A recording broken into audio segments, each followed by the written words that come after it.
গোলু ওখানে চেন নিয়ে খেলছে, সাইকেলের চেন নিয়ে ওখানে খেলছে। এবার আসবে এখানে, হাতটা তো পুরো কালি কালি করেছে। এবার শুধু দেখা যে ও কী করে। হ্যাঁ, কেউ নেই ঘরে, একদম মন খুলে সাইকেলের চেন নিয়ে খেলছে।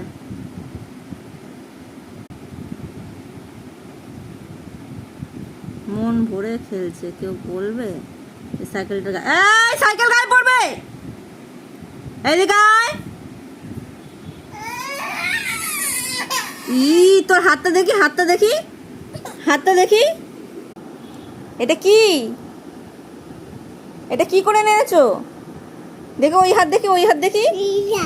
ই মা, এটা কি করেছো? এবার কি হবে? এবার কি হবে? কি করে এনেছো তুমি এটা? হাত তো নোংরা হয়ে গেল।